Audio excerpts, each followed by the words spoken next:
Welcome. You're watching live with Dr. Usman Zafar, exclusively at News Time. Our today's honorable guest is Dr. Mahmoud, who is by profession is a neuroscientist. So it's a great honor for me to have him here. And in today's topic, we will be talking about the economy, how we can help the SMEs from a funding perspective, how the digital economy looks like in the coming future. So Dr. Umair, welcome to the show. It's a pleasure. I was doing some research about your company's Pelican, and then I was overwhelmed with the sentence of Center of Excellence and Futurism and Innovation. So what is your vision behind it? Well, it's simple, not rocket science. We Pelicans, as you see, it starts with we. Togetherness, we believe, is the future. And together, we can innovate. That's what we say at We Pelicans, together for good. So you being a founder and a president of We Pelicans, I have seen you have been involved in multi-million-dollar projects in terms of acquisitions, mergers, raising funds, wealth management. How do you see the scope of the digital economy in the coming in the coming areas or few years? I'll ask you a counter question. Let's remove the digital and then see the economy, how it looks like. There's no economy.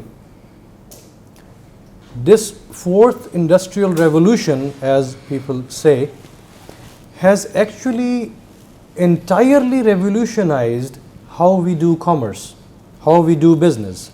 It has changed our perception forever. There is no economy. I don't see any future of a future economy without digitization. Well, there is another question related how digitization helps and what are the ethical aspects. But digitization is the future, undoubtedly.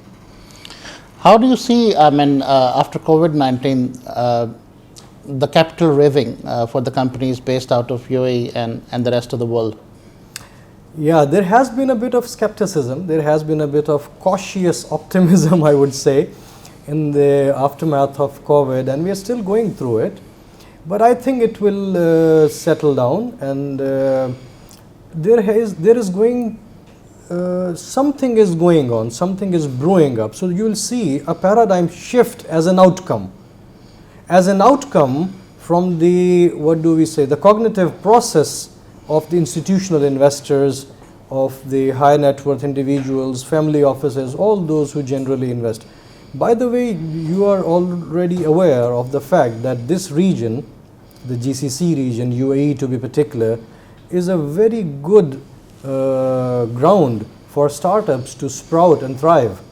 And we have seen a lot of interest and a lot of success stories in terms of seed funding and Series A rounds and scalability.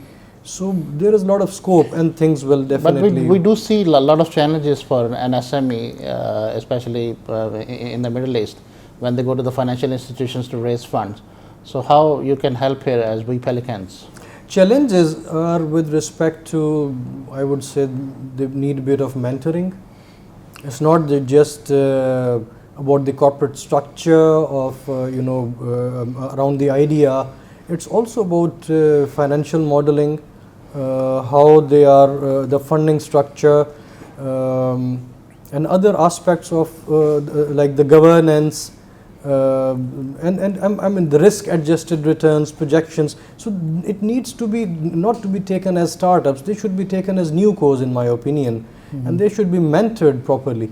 Yeah. So there is no problem as far as funding is concerned. I don't see any reason they will not get funding. So if you look at the overall spectrum of SME businesses across the globe, most of them have been already suffering before the COVID-19, and we have seen that some of the industries started wiping out, especially in an SME sector after COVID-19.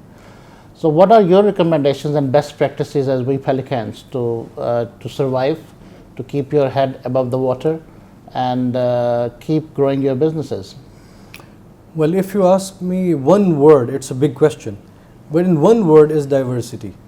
Don't put all your eggs in one basket. how SMEs would take it. SMEs, for example, or include the micro level enterprises as well. First, they are the backbone of any economy. They provide employment, they generate alphas at the national level, and I mean they are actually the people who provide for the pocket power. Now, survivability is an issue, but survivability, in terms of survivability or resilience, I think there is a lot of role for the policymakers to play.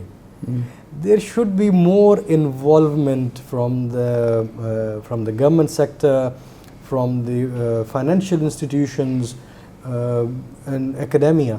Perhaps academia has a very critical role to play here. And then, I mean, we think startups as SMEs, but we don't take SMEs in general into the same frame. There is a lot of room. It's a big question. It needs a mix of strategies. It needs a lot of effort from the government. It needs a good dynamic legislature. It needs the right climate for them to thrive. So we talk about, like, I mean, we touched a bit about the unified digital economy. So how do you see that it's going to impact the SME sectors in the Middle East? Well, if cryptocurrencies, now I think there are more than 6,000-7,000 of them, if they keep fighting each other for the chunk, a little chunk of the market, they'll never be unified. But we see that China came up with their own currency. Yeah, the government coins. The government coins, yeah. Because there is a room for government coins to come in.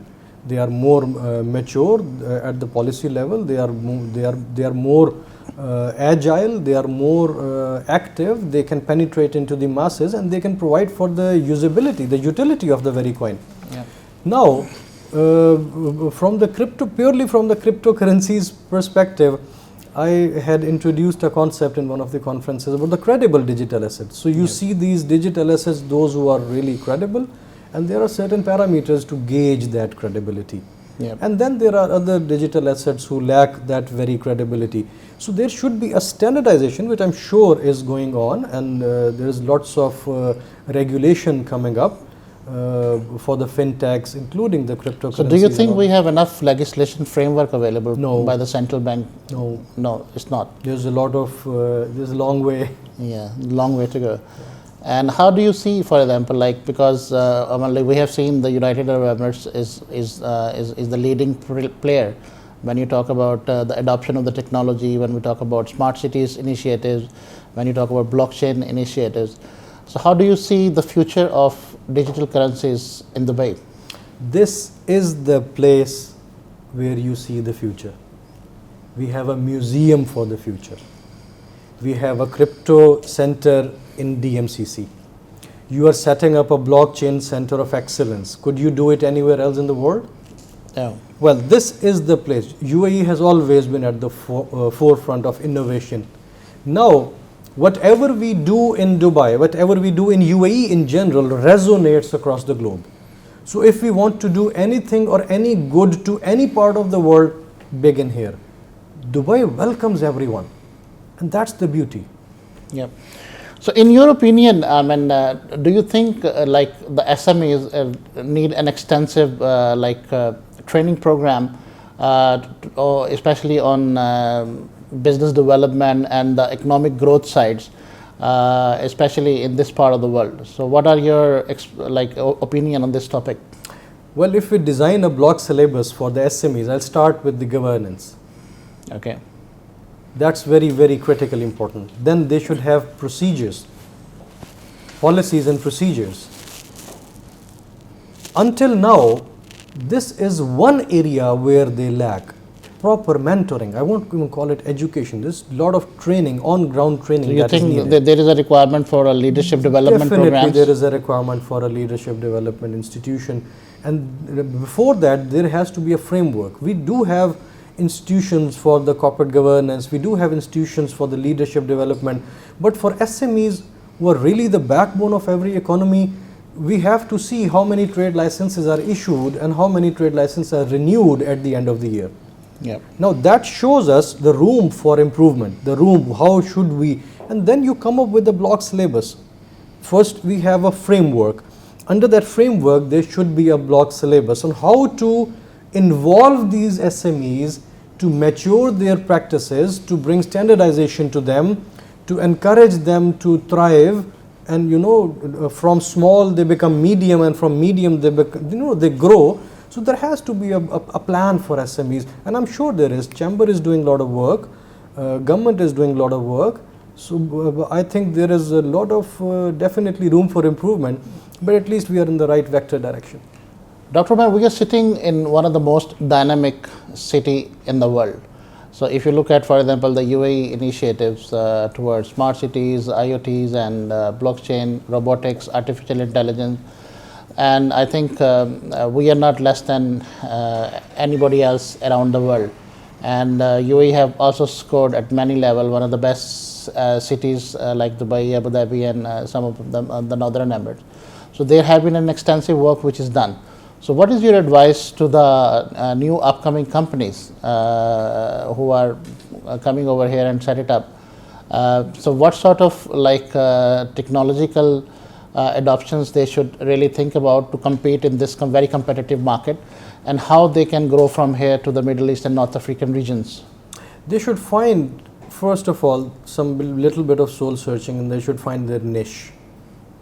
Dubai is not a place where you just come unprepared and you thrive. No. I won't say it's unforgiving, but it's unfair that companies who don't do proper homework and they come here and establish themselves, and then they don't end up gaining that sort of results which they had anticipated. It is a competitive market like any other developed part of the world. So first of all, I would recommend the companies who want to come to Dubai, this is the time to come to Dubai.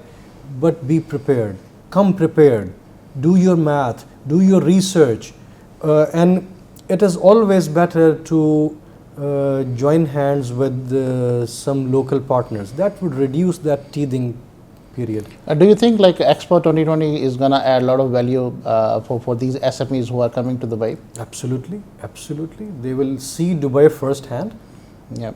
And I see a lot of momentum coming out of Expo 2020, inshallah. And out of your expertise, what sort of challenges you see the companies will be facing post COVID-19? As we are aware that the fourth layer is hitting across the world, either we talk about UK, Europe, US, or India, or other markets. So how do you see it's affecting basically the economy and the business growth if you are planning to go global? Well, now the world is changing. There's a lot of dynamism. So there was an era which we call BC, the before COVID, and now we are in a post-COVID world. There are a lot of challenges, but luckily species has the ability to convert those challenges into opportunities. Mm-hmm. So for instance, if it is digital transformation shouldn't be taken as a challenge, it's an opportunity. It's not a crisis, it's an opportunity within itself. So if we have that ability, intellectual ability to adapt to the new reality, the world is yours. That's exactly what we see in terms of survivability or the survival.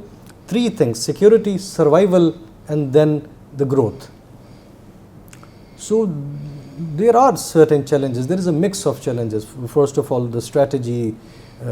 Second is the mathematics needs to be done once again.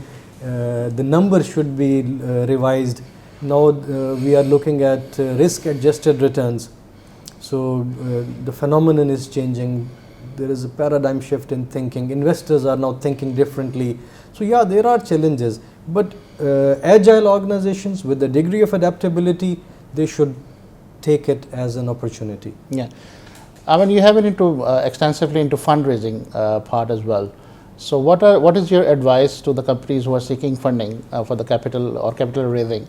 So what sort of precautions they really have to have, and what is your advice as an expert for them to raise the funds actually? Capital raising, well, little bit of my experience is in private equity space. In private equity, it's not just about the capital raising, it's also about finding and locating the right partner. The right partner who adds value, not just the money. So what organizations should consider, first of all, they should have a very a methodical approach towards the capital raising. Capital raising is an activity, just like you have a budget for other things. Capital raising is a full-fledged activity and it should be taken seriously. What I see generally, and I'm saying generally, is organizations plan on cap raising expansions, and they don't have a proper thoughts behind it. As a result, when I see their documents, when I see their IMs, they need lots of room for improvement, and it's a costly affair. So that's one thing. There should be a proper preparation. There should be a cap raising strategy. How much do we need? When do we need? There should be a resource management planning. There should be a proper, a methodical approach towards cap raising. That's from an investor's perspective. Do you think what is an ideal situation? Either you go for a debt funding or an equity in the company. It varies. Sometimes you need entirely a debt to propel your growth, or you're already into the game. And sometimes you need a debt equity mix. It varies from organization to organization how they want to, or need. It depends on what they need and how. But there should also be some consideration, and that's the reason I answer to your previous question was that there should be a strategy behind it. What do we need? How much do we need? When do we need? Why do we need? And then the number should make sense. What investors want? They want their money to be secure. They won't like to give it to people who would ruin it, who would destroy it, waste it. So think like an investor, come up with a proper strategy, a plan, and a proper documentation supporting your argument. Yeah. My last question is, in your opinion, if any investor is planning to come to Dubai before Expo 2021, what sort of verticals would be more interesting for them to grow, and why? Well, Dubai has been a place where we say it's not dependent on one pillar of the economy, or like oil. Dubai has diversity of opportunities, a wide spectrum, an array of opportunities. That's again, I responded to one of your questions that everyone who is coming to Dubai should not come unprepared. There should be a degree of research, and then they should look at proper local partnerships, collaborations, alliances. In terms of what areas they should be investing in, yes, real estate is one of the areas. Fintech is another area to thrive. Now we have a very, very good legislation, very good regulatory framework, and very good environment. E-commerce, for instance, education. There are lots of green economy.